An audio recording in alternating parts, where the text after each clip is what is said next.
Grab your favorite caffeinated beverage and get cozy because you are listening to Mindful as a Mother with Paige Bruce and Lindsay Adams. Do you remember those toys from when we were kids where you would fit the different shaped pegs into the different shaped holes? Yeah. That's a lot like parenting, except when you have a neurodivergent child, using traditional parenting techniques is like trying to put the round peg in the star hole. That's exactly how I felt when I discovered that Sam was neurodivergent. I knew that traditional parenting techniques and even the approaches that I was taught in grad school, they didn't feel right in my soul to like supporting who he was as a human. And they also just weren't effective. And that's when I discovered the power of responsive parenting. Exactly. So if you are like us and are interested in tailoring responsive parenting techniques to your neurodivergent world, check out our Parenting Your Neurospicy video series. You can find it in our Stan store at the link in the show notes. This podcast is not intended to be a substitute for therapy or the therapeutic relationship, and the information given in this podcast is purely for educational purposes and is not intended to replace the advice of a professional. Hello and welcome back to Mindful as a Mother. Paige here. Lindsay here. And it's spooky season. You're so excited about spooky. I love spooky She's season. wearing this. I wish I could even. Oh, which witch is that from Hocus Pocus? It's the head bitch in charge. I mean, the witch in charge. It's Bette See what I Midler. did Yeah. there? What's her name in the thing? Oh, what a glorious morning. Makes me sick. That's... I cannot. That's literally what it's a quote from her. It's what my shirt says. I got black leggings and then it's like a pumpkin orange sweater that has her face on it. And that quote. And I also have swamp green as the color. Nails. Swamp green. Swamp green. I noticed that we recorded a podcast interview earlier this morning before we were in person. And Paige talks with her hands and I kept wanting to be like, your nails are so cute. Like my ADHD brain was like, don't say it, don't say it, don't. It's like that TikTok. Yeah. Well, how are they gonna know? See, it's a different way to use that sound too. Yeah, there we go. You gotta pump up the women in your life. PSA. Pump it up. Public service announcement. Empower women in your life. If she looks good, tell her. Okay. Yeah. We all love a compliment. And let's practice accepting compliments. That's something I'm working on. When people say things to me, I'm going to start saying, I accept that if I struggle with it, or thank you. Because how many times are we like, even if I'm cringing inside, we have to build up our tolerance to accept compliments.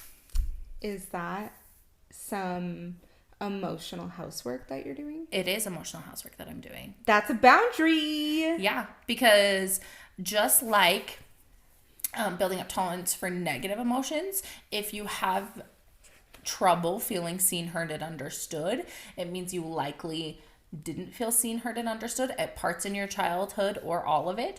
And you need to build that foundation up because your nervous system doesn't know what to do with it. And that's why you feel like awkward and you're cringing inside. Like I cringe inside. I love it. I'm a big fan of pocket phrases, especially when you're learning new skills, or what you're doing with your nervous system and your brain is you're creating new neural connections, right? To reestablish like your baseline. So then you can accept them. So pocket phrases are honestly where it's at. Yeah. So it's like, I accept that. I accept that. I'm going to let that sit with me.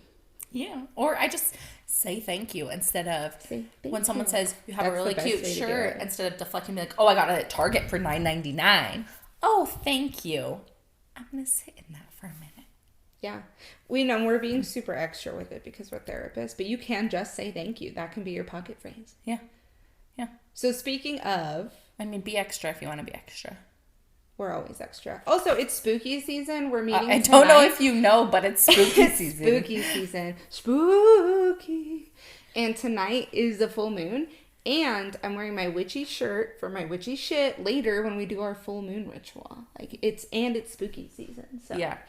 Everything's aligning. It's Aries. Wait, what is it? Yeah, it's an Aries. Okay, Aries is rising. Anyways. All right, we're back to talking about boundaries. My boundary is we're moving on. No, just kidding. Let's talk about our yard. Let's talk about it. So, just to recap last episode, we talked about how your house is your boundaries with yourself, your physical and emotional boundaries, and kind of how you protect your house. You might have a security system on that thing, or, you know, you only let certain people in it. You get the clutter out. Yeah. You do the emotional housework. Now, when you invite people over, let's say you invite them into your yard and you want to have like a backyard barbecue. These could be friends, could be family, could be anybody. And you're not going to invite people to your yard that trash it.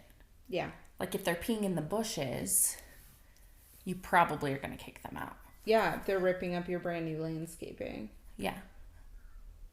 Or, fun fact, one time I accidentally crashed into a mailbox and destroyed it. Was not invited back. My husband's aunt took us boating one time. Oh God, guys.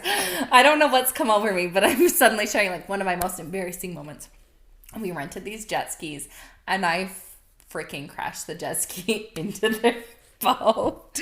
Because I'm the worst driver ever on land and in the water. And on sea. Yeah. And the scratch like buffed out, but my husband will not let me live it down because his uncle is like he's gruff. Like he's not mean, but he's gruff. And so you could tell he was rough. He's just like, you know, like an old ornery man. Like he's not mean, but he's just like very blunt, very straight to the point. Oh, okay. So he's very clearly annoyed with the fact that I crashed into his boat, which I would have been too. And it was awkward. But he still loves me. It buffed out. It's fine. What's up, Uncle Randy? Please invite me to go boating again. I have not been invited back though. I did replace that mailbox. I did. I dug a hole, put a new one up. Was it your mailbox or someone else's? No, it was someone else's. And actually, when I knocked on the door to apologize, she said that because of where it's at in the road, it gets hit all the time. Like, she's had to replace so many of them and was just so grateful that I replaced it for her. Oh, that's She cute. said that nobody had ever done that. Oh. So I am invited back to her yard. Just not to run over her mailbox. Yeah, not specifically. I ran over a stop sign going backwards. Like, when I say I am, like, not a good driver, I'm not kidding you. Okay, I love these metaphors because the people in your yard are your special friends and your loved ones. These are the people that are going to support you. And I'm reading a book right now by Colleen Hoover. Shout out, girl. Like, she's my friend. Yeah. She is my friend. What book is it? Manifesting it. It's called It Starts With Us. It's the second in the series. Oh, did you know they're making a movie of that? Perfect timing. Also, trigger warning, domestic violence, but super good. Yeah. Also, if you have childhood trauma, there's a trigger warning there too. Oh, Just because it's like fresh for me, I just read it. Trauma. Anyways, she talks about in the book, shout out to her, one of the characters was like, Lindsay's not a ride or die friend, and neither am I. And I like that. And then she explained it, and I was like, I love that. Because she said, if you're being stupid, I'm going to tell you you're being stupid. I'm not going to join you in your stupidity, more or less. Yeah. Right? Like, I'm going to tell you what's up, like, be honest and have these conversations. It's not going to change how I love you. Is it the sister? It's the best friend. Have you read these? Yeah. Okay, so she said it to her best friend. Sister-in-law, ex-sister-in-law. Yeah, Anyways, yeah. Too many deeds. Buy the book. Rent the book. Support your public library. So anyways. Get a library card, kids. The yard is where you invite friends and loved ones, and go ahead. I just want to say you don't have to invite people into your yard. Just because they're your family, it doesn't mean they get to be in your yard. And we're going to talk about workarounds like having lemonade at the fence in a minute. Yes. So these are the people that you trust to respect and appreciate the space you have created. So they may, when you ask them, they may offer opinions, right? On your yard, on your landscaping. They're going to be okay if you take them or not. They're offering feedback because you asked for it. They're going to appreciate whatever you've put into it. These are your support network, or your village, I think is another way to say it. If we're taking this, we're pulling it out of the metaphor. These are your support people. Mm-hmm. Like, this is your village. Mm-hmm. So in the book, she talks about how so many of us don't know the importance of a yard or creating a yard, a metaphorical yard, until we're experiencing something very difficult in our life. And then we don't have anyone in our yard. Mm-hmm. Especially in parenting, you need a big yard. Yeah. You need a big yard with like a swing set and shit. Well, yes. Trampoline. Trampoline is where it's at. It's the most popular item in my physical yard and my metaphorical yard. But I think the thing that really resonated with me the most is when you experience trauma or emotional injury, I'll say that too. Sometimes you develop a hyper independence, and this is some of the emotional housework that I'm doing. Same. Where you don't create a yard because that's what feels the most protective, but in the end, that is not what's going to serve you. Like, I was in a space where we had just moved to Idaho, and I needed to work, but my children wanted to attend like these activities. And what I had found out was we live in a really small place, just so you know, really small, very family oriented. A lot of the moms had worked out carpooling. Like, I didn't create a yard. I was not willing to reach out and create those support networks, even on an acquaintance level, for myself to have a yard. And in the end, that was making it really difficult for us to like root in the community and to find people. I feel like I've been working on that as well, specifically with my girls being in kindergarten and like wanting to do play dates, and I've like talked to my neighbors more than I ever have, and so I feel like I'm building more of a yard, even if it's on an acquaintance level. Yeah, that's how I feel. And I feel like everyone's going to be on an acquaintance level for me for a while, because I'm rewiring my nervous system in that way, where it's not like one rupture in the relationship or a small rupture, even on like my perception of it is a rupture, and then there's nothing there. Like, I'm burning the bridge down, like I'm setting the fence on fire. I'm working on it. So right now we're all at acquaintance levels, but it's housework that I'm doing to actively create a yard and find emotional growth, health, and healing. Just made that up. Yeah. But what's up? So when you create your yard, create a space that allows for joy, rest, recreation, and when necessary, hard work. And we're inviting people into the space that you trust to care for you and who you want to support you. They should have your best interests in mind, and be honest with yourself about your needs and expectations. And again, this concept of fluidity, that they can change based on where you're at in stage of life and from day to day. She mentions how it's important to only invite trusted people to join you, but when you create your yard, when you decide you want a yard, you get to define what your boundaries look like and what feels most comfortable for you. And you get to express the expectations on like how your yard should be treated. Love it. What are some examples of that? I was about to ask you, how would you define that? Well, I asked you first. I think for me, it's like people that I'm trying to like put it into words, trust enough or feel safe with enough to be vulnerable with. And there's maybe like different levels of that, but in my yard, and a lot of it has to do with maybe how they respond to my vulnerability. Okay, tell me more. Like, okay, there's some friends, if I'm having like a really shitty day, I can text them and I know that they'll be like supportive and see me and hear me and hold space for me. And then there's some people that are very like, oh, that sucks. Okay. Or they aren't well versed in holding space for emotions. Yeah. Or maybe they want to give me advice. Yeah, solve the problem. Yeah. So when I was thinking about it, it was very similar, because I think I'm new in the yard construction process. Keep in mind, I'm in my 30s. So it's okay to build your house whenever you do it. Yeah. And I'm still feeling out because it takes... Sorry. Whoa, bless you. Allergies. It takes time and consistency and honestly vulnerability to figure out what your boundaries are with that and where you're at with that. And I think the more authentically I live, the clearer that becomes. But I think really, because I'm in this exploratory process of creating a village, I am in this place where I invite people into my yard with boundaries and expectations, right?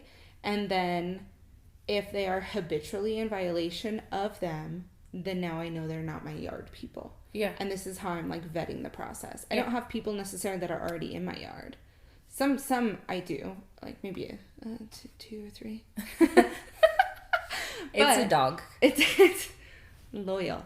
But that's kind of how I'm doing it, where it's things that I'm enforcing, and I'm enforcing it because that's what I need for me and my well-being.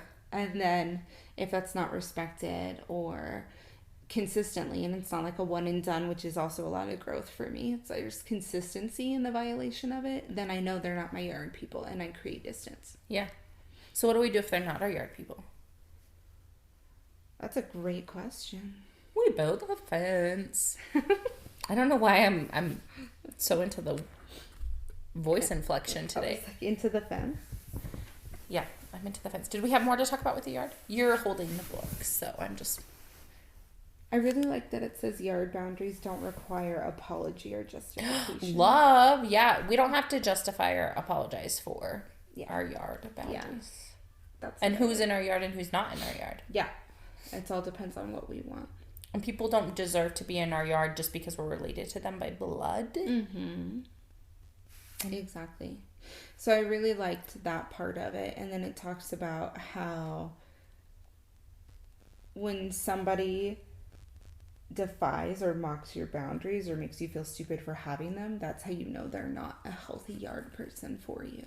Like if they're trying to guilt you into it anyways, or they're pushing those boundaries, which I am familiar with what that feels like, but I don't know how to verbally describe it. I have a lot of anxiety when that happens because I'm naturally I'm wired as a people pleaser, which is part of the housework that I'm doing, right? So when people are pushing back, I want to be like, yeah, that's fine. Come in, have a house party in my yard. Well, it's the person that... Think of the person that you're afraid to set the boundary with. Because there are people in my life where the relationship is naturally safe enough that I know that if I...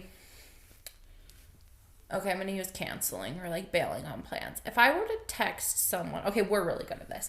If I were to text you and be like, I just don't have the energy to like do our meeting. We do this all the time. Or I feel like I really need a nap today. And the other person will always be like, that's cool, trust yourself. Or I'm in a hermit mode, we call it. I'm in hermit mode, trust yourself, stay in hermit mode. What can I pick up for you? How can I support you? Like that's how our business relationship works, right? But then there are people in my life who, if I like made a commitment or obligation to them and I am not feeling it, I will either push myself to do it because I don't want to deal with the conflict, or I am afraid to say like, hey, I'm actually like, I don't have the energy for this. Yeah.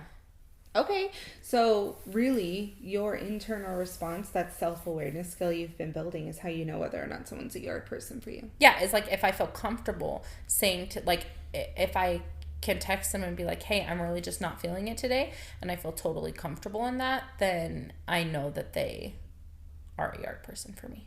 Yeah. Okay. I love that. I think, too, everyone should know that's listening, self-awareness is a skill that's built with time. It takes a lot to attune to yourself. Yeah. In that way. So with practice, like testing it out, I feel like Bubble Boy. I'm like, do you come through the membrane? Yeah. Like experiment with how it feels, right? Like, and trust your body with that. I feel like we spend our entire life overriding our body signals about what's right and wrong, to the point, and even hunger, because we're so messed up with food, like to the point where it takes a lot to get back in tune with that. Yes, it does. And honestly, what that feels like for you. And if you've never had the opportunity to be in tune with it, like you were gaslit or invalidated or not able to express, which I think a lot of us that are parents now experience that young. So it's really being able to tune in. Yeah. And build that muscle. All these metaphors. So many muscles. Go back and listen to the episode on metaphors. It's like months ago, but it's also good. Okay. So here's the part that feels intimidating to me. She says, when your yard is vandalized, when somebody's acting up in your yard, it must be dealt with. Why am I thinking graffiti? Period. My mind went to graffiti and I don't know what that says about They wrote asshole all over your garage. Asshole. I love it. I mean, it's probably true. That's what she says.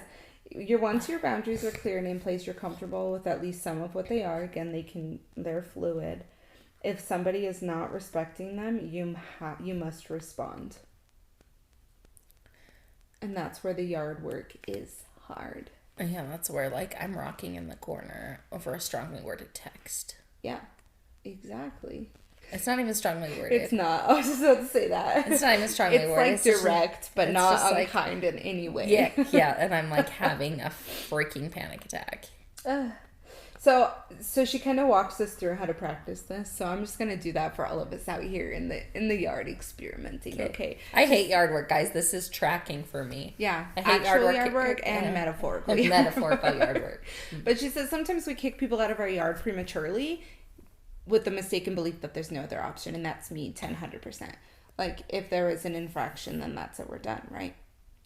Like, that's it. Can't that's ever like a trust you safety again. thing from childhood, yeah. Yep. Exactly. So she said the first option is to talk about the infraction with the person.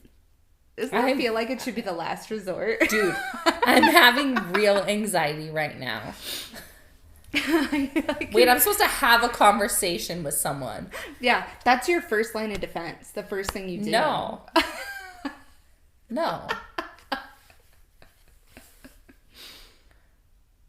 Also, I need to have a hard conversation with someone in my life, and I've been avoiding it. And I told Paige, I talked about it with Tim. Now I'm going to talk about it with Paige at dinner. And to the point where I know I need to have this conversation and I'm going to make myself do it. Mm-hmm. The whole left side of my body is tense to the point where I'm having jaw pain. Yeah. Because release your jaw. I hate yard work. And it's funny to me that this is the first line of defense. Like, the first thing you should do is have a conversation. Logically, I know that. Emotionally, absolutely not. Okay, what's the next line of defense? The next line of defense is exploring your options before kicking them out. So you talk to them first. And then you decide what it looks like from there. Okay, cool. So make sure you've done your own work before you give up on others, is what she says. I mean, that makes sense because a lot of people logically, move into yes. hyper. Emotionally, no. Yeah, no, I'm going to let them cross that boundary 3 more times before I get the balls, or for lack of a better word, to have the actual conversation. Or I'm just going to hope it works itself out. Okay, here's where I feel personally attacked. Are you ready? No. This episode is so triggering. I'm triggered. We got to put a trigger warning on this. Okay, listen. This is the worst part. Ready? If the thought of removing people from your yard causes you fear, it's likely you need to manage your reaction to their emotional response. Well, yeah. Thank you. Attacked. Also, how funny is it that for however many hours a week I do therapy, I sit and tell people to set boundaries, and then I'm over here like I'd rather not. We are modeling how hard this is. It is hard. Because we're in it. That's why we know. It's like, I know what we should do, but girl, this is tough. Like, yeah, I'm just going to avoid it for a little longer. Yes. Okay, yeah. I need to, duh. Yeah. Right. That's what it is I don't want to hurt anyone's feelings. I don't want anyone to be mad at me. Oh, God forbid someone doesn't like me. Right. Which, even why start an online business when you're afraid of people not liking you? Amen to that. That was a poor choice on our side. I send Zane these memes all the time that's like, hey babe, I noticed that you put your shoes on really angry this morning. Do you still love me? Like, yeah. Like, I noticed when you put your shoes on you this said morning, K instead of okay. Really. Yes. Like, why are you typing in all capitals? You mad at me? Are you never coming back? Okay, so those are the same things, but there's hope. There's a couple things in here that I really liked, and I'm going to use to incorporate in my yard work. Great. So excited. Childhood trauma and injuries affect how we approach others when our boundaries are violated. Yes, you and I are living examples of this on the podcast right now. But this is what I like. However, you were helpless as a child during those events where your boundaries were violated. Yes. You are no longer helpless as an adult. Yeah. You have power and options. Yeah. So I was like, okay, that kind of feels good. But then I really liked where she said, nobody has the right to disrespect your space, destroy your bushes, or ruin your garden. And I was like, yeah, that's right, they don't. Like, that felt even more empowering. Okay. So then I was like, okay, now when I need to have these yard work conversations, I'm going to envision this person ripping my petunias. Just ripping them out of the ground. Like a big root ball. Like, those are perennial. Somebody drove a car through your fence. Like, I'm going to visualize this. Or the one that gets me is people, because we don't have a fence in our front yard like my actual house, people let their dogs come in and poop like while I'm watching. And then don't clean it up. And I live somewhere that's so cold that when they do it in the winter, it freezes. It is poopsicle. And it doesn't come out again till spring. Poopsicle. I'm like, you just let your dog shit in my garden. I like that one. I'll be like, don't let your dog shit in my garden. Yeah, or cats. Because cats love garden beds. Yeah. And then you can't really eat a lot of the produce. And it's not organic. Yeah. Because there's feces. Yeah. Right? Uh-huh. So visualizing somebody destroying my yard, I think, is going to help me do the yard work. Okay. Of like having these conversations. Okay. You going to do that? Yeah. I'm going to imagine someone driving a car through my fence. Okay, so before moving on, I want you guys to visualize your yard. Describe what it looks like. And you can do this to yourself. What have you intentionally designed it for? How are you improving it? Who's in it? How do you know the right people are there? What are your yard rules? And are there any difficult conversations you need to have? Any yard work that needs done now? Yep. So now we're moving on to Lindsay's favorite part. The fence. Now I think I know why it's her Because I don't want to have a conversation. I just want to put the fence up. The fence. Tell us about your fence, Lindsay. It's a brick wall. No, just kidding. My favorite concept of the fence is that, so the fence are people that are like not in our yard, but we still maybe have to interact with them or their acquaintances or whatever. And it doesn't mean that we don't have any sort of relationship with them, but she uses, I think, the example in the book of you're going to like go to the fence and have lemonade with someone. Yeah. But that you like don't invite them in your yard. And I loved they don't that. have to be up in your space. Yeah. Yeah. And when we transfer it to relationships, she's saying like, when I'm offended, if you're my yard person, I'm going to have a conversation with you about how I'm feeling and that it hurt my feelings. Yeah. If you're a fence person, I'm not going to have that conversation. Yeah. Like, there's a fence there. Maybe I just want to keep everyone in the Like, fence. everyone's a fence. You're all a fence. Except for Tim. Poor Tim's in my yard. And when they're your yard people, they would understand and make an effort to get to know that because they want to understand you and they do understand and support you. Fence people do not. So there's no point. These fence people, maybe these are across the street people, are the trolls on social media. Yeah, Facebook's the worst. Also, I think this is a good indicator of like, if you're trying to decide if someone is a yard person or a fence person, I want you to think about what their reaction would likely be to an intense conversation about your boundaries. If you don't know, then you're probably going to have to like experiment with it. But if you know for sure you've had conversations in the past, maybe they are a fence person because you know that it's not worth your time. You know those people you've talked to over and over and over again and it's just not worth your time. Yes. Those are fence people. Those are fence people. Okay, she says, it is not rude to ignore unwanted texts or phone calls. It is okay to avoid personal questions from nosy or even uninterested coworkers. You're not obligated to the people outside of your friends requesting or pushing for closer access. I love that. And it's the fence is probably your firmest boundary. Yeah. And some people have a brick wall. Some people have a white picket fence. Some people have chicken Mine's wire. a white picket fence. Yeah, I feel like that's what mine is. But then I feel like there's portions where it's like a brick wall. Like my yard might be Cement block. Yes, cement block. Because there's certain people that need more than a picket fence. Yes, that's true. And those are the back alley ones. So when I lived in Arizona, What the hell is happening? When I lived in Arizona, our backyard was surrounded by like an 8-foot cinder block wall. Like those are the fences. Yeah. So that reminds me, because there was an alley back behind our house, and the walls were so high because a lot of the homeless people or other people maybe in the thick of their addiction would like use the alleyways and stuff because, you know, Phoenix is Phoenix. Yeah, I'm going to Phoenix next weekend. So Phoenix. I'll be in a back alley next weekend. No, So those are your back alley people. Yeah. Like you have it's not a 6-foot privacy fence or like a chain link that you can see through. It's an 8-foot cinder block fence with no alley access. Like, you're not getting in here. Yeah. You're not going to use my water. Yeah. To wash your hands.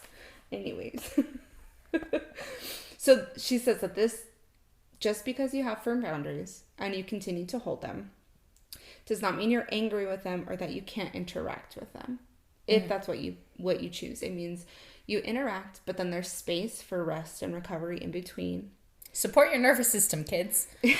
And you can show love and appreciation and care for people on the other side of the fence. Yeah. But there's a reason not everyone is invited into That's my yard. favorite thing. Like you can do nice things, you can love and support people outside of your yard, but that doesn't mean you have to let them in the damn yard. Yes. And I love this too because somebody we love, Hillary Kruger, she's a marketing specialist. Yeah. Talks about how when you share stories on social media or when you're doing marketing, you share from your scars, not your wounds. Yeah. Right? And this is what reminds me of that. Fence people get my scars. Right? Yard people get my wounds. Yeah. Like he's still bleeding. I still need stitches. Yeah, like I am recovering from a cesarean. Getting some vitamin D on the stoop. Like, yeah. Nobody can come here. No one can come here. Okay. So what does your fence look like? Do you have the right kind? How can others identify it as a fence? Because that's very important. She says that other people need to be able to identify what they are. So they need to be able to be communicated in some way. And how do you know when you can let someone into your yard or when you need to leave them outside of the fence? So don't let boundary violations slide, y'all, even though it's really hard to do yard work. Have those tough conversations. You've got this. I'm going to challenge you to have your tough conversation, and I'm going to have mine. And then shoot us a DM and let us know how it goes. Yeah, let us know how your tough conversation went. Support your nervous system before and after. That is what I'll be doing. Bye. Bye.